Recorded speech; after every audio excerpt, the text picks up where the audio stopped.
انسان کی کامیابی اور ناکامی کا ایک معیار ہے جو ہمارے سامنے آ رہا ہے، اور یہ ہر شخص جانتا ہے کہ ہم جو بھاگ دوڑ دنیا میں کر رہے ہیں، صبح سے شام تک کی مشقت، آپ لوگ اکثر اپنے گھر والوں کو چھوڑ کر آئے ہوئے ہیں یہاں، کتنی محنت ہے، کتنی مشقت ہے، کتنی مشکلات اٹھا رہے ہیں، لیکن یہ سب کچھ کیوں کر رہے ہیں؟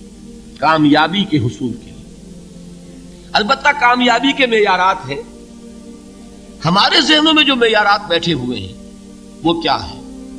کامیابی پیسے سے ہے، کامیابی جائیداد سے ہے، کامیابی کاروبار سے ہے، کامیابی شہرت سے ہے، کامیابی اقتدار سے ہے۔ یہ معیارات ہیں۔ جو جتنا دولت مند اتنا کامیاب، جو جتنا مشہور اتنا کامیاب، جو جتنا پاپولر اتنا کامیاب، جو حکومت پر پہنچ گیا کامیاب، جس نے بڑا کاروبار جما لیا کامیاب، جس نے بہت جائیداد بنا لی کامیاب۔ یہی ہے اصل میں ساری بس کی گانٹھ۔ جو تصور کامیابی کا ہوگا اسی کے مطابق آپ کی بھاگ دوڑ ہوگی، اسی کے لیے جد و جہد ہوگی، اسی کے لیے توانائیاں صرف ہوں گی، اسی کے لیے دن رات کی مشقت ہوگی۔ یہ ہے اصل شے جس کی یہاں نفی ہو رہی ہے۔ کامیابی دولت سے نہیں، کامیابی شہرت سے نہیں، کامیابی اقتدار اور طاقت اور حکومت سے نہیں، بلکہ کامیابی ہے ایمان سے، عمل صالح سے، تواصی بالحق سے، تواصی بالصبر سے۔ آپ غور کیجئے اس نقطہ نظر کا، اس ایٹیچیوڈ کا، یہ جو مینٹل ایٹیچیوڈ ہے، اس کا بدل جانا ہی انسانی شخصیت کے اندر انقلاب برپا کرے۔ اب آپ کا نتیجہ کیا نکلا؟ اگر تو دولت سے کامیابی ہوتی تو قارون بہت کامیاب تھا، اگر حکومت سے کامیابی ہوتی تو فرعون اور نمرود بہت کامیاب تھے۔ کامیابی ان سے نہیں ہے۔ کامیابی انسان دولت میں قارون کی دولت تک پہنچ جائے اور دنیا میں دبدبہ اور اقتدار اور سلطنت اور حکومت کے اعتبار سے وہ نمرود اور فرعون کا مقام حاصل کر لے، وہ ناکام ہے، خائب ہے، خاسر ہے، برباد ہے۔ اور ابو ذر غفاری کامیاب ہے، چاہے ان کے پاس کچھ نہیں تھا، جھونپڑی تک نہیں تھی، کوئی گھر نہیں تھا۔ حضور نے فرمایا ہے اللہ کے کچھ بندے ایسے ہوتے ہیں جو کسی محفل میں جانا چاہیں تو انہیں اجازت نہ ملے، جو کہیں اگر رشتہ کرنا چاہیں کوئی ان سے رشتہ کرنے کو تیار نہ، کہیں کوئی سفارش کرنا چاہے تو ان کی کوئی بات ہی نہ سنے۔ لیکن اللہ کے ہاں ان کا وہ مقام ہے کہ اگر بھولے سے بھی کسی بات پر قسم کھا بیٹھتے ہیں تو اللہ ان کی قسم کی لاج رکھتا ہے۔ یہ ہے فرق، یہ جان لیجیے اچھی طرح۔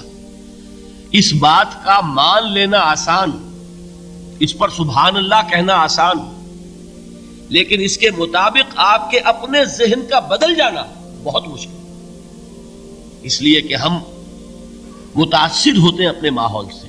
وہ بڑا محل ہے، دیکھ کر ایک دفعہ جھرجھری آتی ہے، وہ بڑی سی 20 فٹ لمبی کار سناٹے کے ساتھ آپ کے پاس سے گزر گئی، ایک دفعہ اعصاب کے اندر ارتعاش ہوتا ہے، محسوس ہوتا ہے بڑے یہ نصیبے والے لوگ ہیں، بڑے خوش نصیب، بڑے کامیاب، حالانکہ کچھ معلوم نہیں کہ یہی سب سے بڑی بد نصیبی ہو سکتا ہے کہ یہی سب سے بڑی ناکامی ہو۔ اگر ذہنوں میں یہ بات بیٹھ جائے کامیابی کس شے سے، یہی وجہ دیکھیے قرآن مجید میں بارہا آپ دیکھیں اولئک هم المفلحون، یہ ہے لوگ کامیاب ہونے والے۔ آج یہ آپ نے نماز میں وہ آیات سنی، یا ایھا الذین آمنوا ارکعوا واسجدوا واعبدوا ربکم وافعلوا الخیر لعلکم تفلحون۔ اے ایمان والو، رکوع کرو، سجدہ کرو، اپنے رب کی پرستش اور بندگی کرو اور اچھے کام کرو تاکہ تم کامیاب ہو جاؤ۔ تو کامیابی کن چیزوں سے ہے؟ یہ ہے سب سے بڑا سبق۔ یہ ہمارے دل میں اگر بات بیٹھ جائے، ٹھک جائے، تو زندگی بدل جائے گی، صبح و شام بدل جائیں گے، نقشے بدل جائیں گے، بھاگ دوڑ کا رنگ بدل جائے گا، ویلیو سٹرکچر بدل جائے گا۔ آج وہ ایک چیز نہایت اہم نظر آ رہی ہے، کل نہایت غیر اہم نظر آئے گی۔ جیسے کہ حضور کی حدیث ہے مالی ولی الدنیا، مجھے تمہاری اس دنیا سے کیا سروکار ہے، انما مثلی کراکب استظل تحت شجرۃ ثم راح فترکھا، میری مثال تو اس سوار کی سی ہے جو تھوڑی دیر کے لیے ایک درخت کے سائے میں ٹھہرتا ہے سستانے کے لیے، پھر وہ اپنا راستہ لیتا ہے، اسے اس درخت سے مستقل تعلق اس کا نہیں ہے، وہ اس کا گھر نہیں، وہ اس کی منزل نہیں۔ اسی طرح یہ دنیا میرا گھر نہیں ہے۔ اب دیکھیے ہم کہتے ہیں انا للہ و انا الیہ راجعون، ہم تو مسافر ہیں، ہم اللہ کے پاس سے آئے، اللہ کی طرف ہمیں لوٹ جانا ہے۔ کن فی الدنیا کانک غریب و عابر سبیل، حضور فرماتے ہیں دنیا میں ایسے رہو جیسے کہ تم اجنبی ہو یا راہ چلتے مسافر۔ لیکن یہ طرز عمل کب ہوگا؟ جبکہ یہ آیت ہمارے ذہنوں کے اندر بیٹھ گئی ہو، والعصر ان الانسان لفی خسر الا الذین آمنوا وعملوا الصالحات وتواصوا بالحق وتواصوا بالصبر۔ یہ ہے اصل بات جو میں نے عرض کیا تھا کہ میں بتاؤں گا صحابہ کیوں ایک دوسرے کو یاد دلاتے تھے۔ اس لیے کہ دیکھیے جیسے برف باری اگر ہو رہی ہو، آپ باہر نکلیں گے تو برف آپ کے کپڑوں پر جم جاتی ہے نا، تو آپ جھٹکتے ہیں کپڑوں کو تاکہ برف ہٹ جائے۔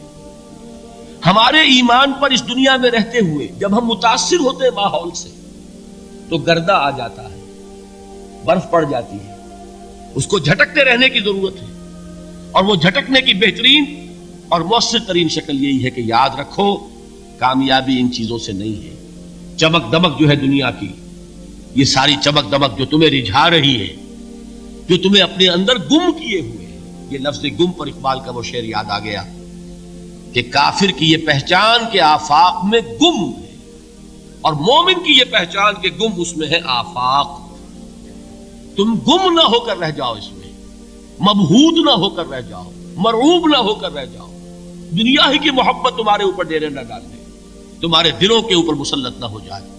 لہذا تازہ کرتے رہا کرو، والعصر ان الانسان لفی خسر الا الذین آمنوا وعملوا الصالحات وتواصوا بالحق وتواصوا بالصبر۔ پھر یاد کر لو، پھر تازہ کر لو اپنے اس یقین کو کہ کامیابی دولت سے نہیں، کامیابی ثروت سے نہیں، کامیابی اقتدار سے نہیں، کامیابی شہرت سے نہیں، کامیابی جائیداد سے نہیں، کامیابی ہے ایمان سے، کامیابی ہے عمل صالح سے، کامیابی ہے تواصی بالحق سے، کامیابی ہے تواصی بالصبر سے۔